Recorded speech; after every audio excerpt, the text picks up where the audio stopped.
আমি খুবই আনন্দিত যে আজকে জাসাস নির্বাচনের আগে একটি ভোটের গান তৈরি করে সেটা প্রচার করবে। আরও একটু আগে হলে ভালো হতো, তবে এখনো অনেক সময় বাকি আছে। সেটা 5 দিন এখনো বাকি আছে। এটাকে এমনভাবে ভাইরাল করতে হবে এবং সবাই যেন এই রিলটা সব জায়গায় শেয়ার করে। জাসাসের অনেক নেতাকর্মী আছে, বিএনপির আছে, তারা যদি এটা করে তাহলে নিশ্চয়ই এটা ভালো প্রচার পাবে। আমাদের এখানে যিনি উপস্থিত আছেন প্রধান অতিথি হিসাবে, আমি সবসময় তাকে তুলনা করি নেলসন ম্যান্ডেলার সঙ্গে। নেলসন ম্যান্ডেলা সারা পৃথিবীতে অনেক পরিচিত নাম। তিনি কারাগারে থাকতে তাকে পানির বদলে প্রস্রাব পর্যন্ত খাওয়ানো হতো নেলসন ম্যান্ডেলাকে, কিন্তু তিনি কখনো উচ্চবাচ্য করেননি। একটা শান্তিপূর্ণ অবস্থান তিনি সবসময় রক্ষা করতেন। এই জন্যে যখন কারাগার থেকে তিনি বেরিয়েছিলেন তখন বলা হয়েছিল যে তার মতো ভদ্র ভালো মানুষ এই পৃথিবীতে কয়জন আছে সেটা বিরল। আমাদের রিজভী আহমেদ কতবার যে কারাগারে গেছেন আমিও গুনে রাখতে পারি না। তো তিনি যখন কারাগারতে যান কিংবা আসেন তখনও আমাদের জেলের যারা কর্তৃপক্ষ জেলার তারা বলেন তার মতো ভালো মানুষ খুব কম। এবং আওয়ামী লীগের মানে ফ্যাসিস্ট সরকারের লোকজনও বলতো যে রিজভী আহমেদ খুব ভালো মানুষ। তো বিএনপিতে এরকম একজন মানুষ যে আছে সেজন্য আমি অহংকার করি, গর্ববোধ করি যে তিনি আমার বন্ধু। এবং কীভাবে বিপ্লব এবং আন্দোলন করতে হয় ফ্যাসিস্টের বিরুদ্ধে তিনি সেই শিক্ষাটা আমাদেরকে দিয়েছিলেন।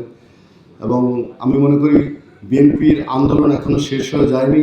সামনে কিন্তু অনেক বন্ধুর পথ, অনেক কঠিন পথ আমাদের অতিক্রম করতে হবে।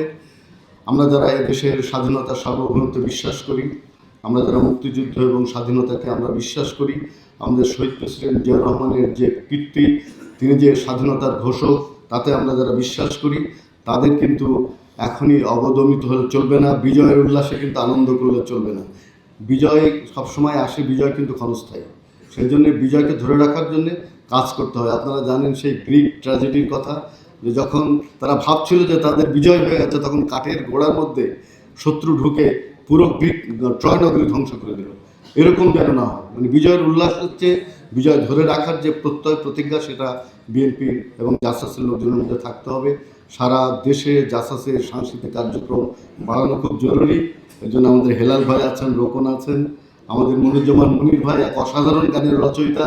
আমি নিজে কখনো কখনো গিয়ে উঠি প্রথম বাংলাদেশ আমার শেষ বাংলাদেশ, জীবন বাংলাদেশ আমার মরণ বাংলাদেশ, এরকম একটি গানের যিনি রচয়িতা, আমরা হয়তো তাকে সেই যোগ্য সম্মান আরও অনেক বেশি তার প্রাপ্য, সেই সম্মান কিন্তু ভবিষ্যতে তাকে জানাতে হবে। তিনি যখন শিল্পকলা একাডেমিতে আসেন তখন আমি দাঁড়িয়ে তাকে সম্মান করি এই কারণে যে এরকম একটি গান করা, মানে ফ্যাসিস্টদের মধ্যে অনেক সাহিত্যিক আছে, তারাও রচনা করতে পারে, কিন্তু আমাদের মনির ভাই সেটা করতে পেরেছে এবং তাকে আমরা চাই যে আরও যোগ্য সম্মানে তিনি সম্মানিত হন। আমি জানি তিনি তো এখনো স্বাধীনতা পদক পাননি। বিএনপি কিন্তু তার লোকজনকে পদক দিতে চায় না, আওয়ামী লীগ কিন্তু পুরো ভরে দেয়। তো মনিরুজ্জামান মনিরকে বিএনপির সময় স্বাধীনতা পদক দেওয়া উচিত ছিল। আমাদের যারা যোগ্য লোক আছে তাদেরকে সম্মানিত করতে হবে। এবং শহীদ প্রেসিডেন্ট জিয়াউর রহমান 21 পদক স্বাধীনতা পদক চালু করেছিলেন, এই পদকের মূল্যমান বাড়াতে হবে। মাত্র 3 লাখ 2 লাখ টাকা দিয়ে কোনো রকম বুঝ দেয় একটা স্বাধীনতা পদক যদি কোনো ব্যক্তি পায় তার সারা জীবন আর কোনো চিন্তা করা উচিত না। আমি মনে করি 50 লক্ষ টাকা হওয়া উচিত স্বাধীনতা পদক।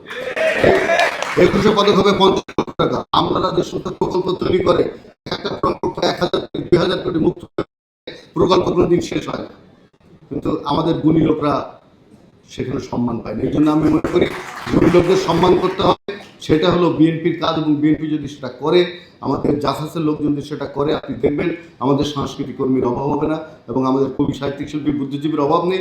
শুধু একটু সমাদর চায় তারা, তারা তো অনেক টাকা পয়সা চায় না, তারা চায় সমাদর। আমরা যেন তাদেরকে যোগ্য সমাদর করি এবং যারা তাদের প্রতি আমি কৃতজ্ঞতা জ্ঞাপন করি।